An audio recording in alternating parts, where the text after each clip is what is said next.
Hi, my name is Sophia Jeans, and this is my case presentation, a documented journey of The Hurting and the Hopeful, a new theatrical production.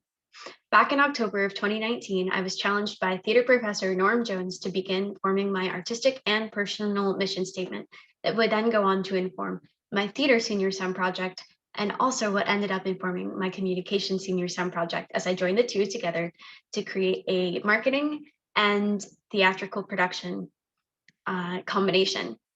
So, what this means is I sat out in the woods for a good few minutes and spent time thinking about my values, what matters to me as an artist.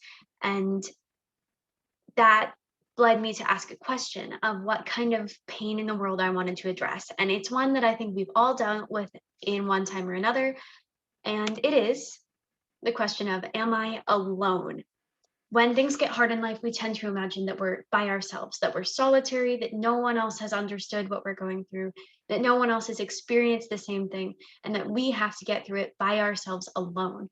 We forget that we have a community that we can rely on and that there's a lot of shared human experiences, even if our stories look different. So, what I set out to do was craft a project and have it be completely true stories. So I created a Google form, included my mission statement, and told the people that I was sharing the form with what I was trying to do. And that was get a bunch of people to do interviews with me, where I was able to ask them two simple questions. One, when is a time where you experienced hurt? And two, when is a time that you experienced hope? There are three key areas of my artistic mission that I think might be important for you to understand so you can get at the why of this project. First is that I believe we live life in the in between. Our human experience is pulled taut by polarities. And for me, I think it's really important to live in this tension and explore what that looks like in our art, which is how I settled on doing vignettes that were only stories about hurt and hope. Other polarities are like life and death, hate and love, sadness and joy. But for me, hurting and hoping were two universal things that I couldn't let go of. The second part of my mission statement that's important for you to know about is the synthesis and healing.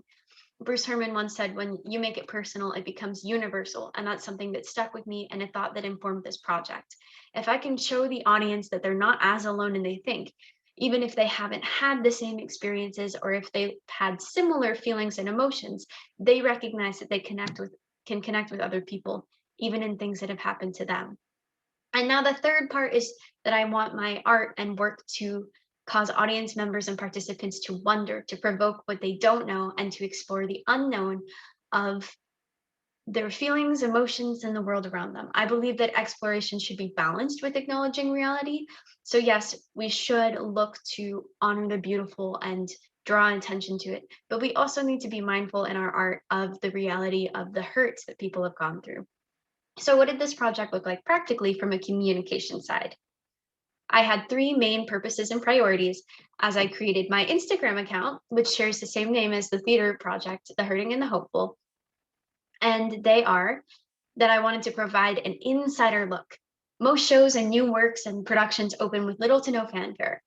This means there's no documentation of the process that gets you there to opening. There might be actors who share things on their social media or designers who post like little snippets and pictures of their set designs. But there's so much to be desired and understanding the artistic process as a consumer of art, but there's not a lot of venues to do this. So I wanted to use this account to document the full process, including my own internal thoughts as the creative director behind this project, so that the audience felt like they weren't just having the vulnerability of the shared stories and the audience members, but also the creative behind the project to create a more honest and open environment. The second was advertising. Beginning of May, end of the school year is one of the busiest times academically and with other events going on campus. I wanted to make sure that my project had a voice on social media so that people would be alerted to it, would be able to take interest in it and pay attention to it, because I think that the work that I was doing was really important. So I created avenues for attention by using Instagram and following Gordon students, Gordon faculty, other Gordon accounts. Gordon College Theater page did really well in tagging my page. Actors shared things on their own pages, and I think that really helped. The third priority that I had was honesty. The artistic process isn't always easy or pretty. It can be ugly. There's frustration that goes on. There's restarting, resetting, retrying things again and again until it works. And I believe above honesty, rather than the glory of saying, "Oh, my social media looks pretty because everything is going well," or that's what's shared with the consumer audience. So let's take a look at what the social media branding looked like. For me, there were 3 poster iterations. The first one was created way back when I first came up with the title for the project because I just wanted something to represent the idea.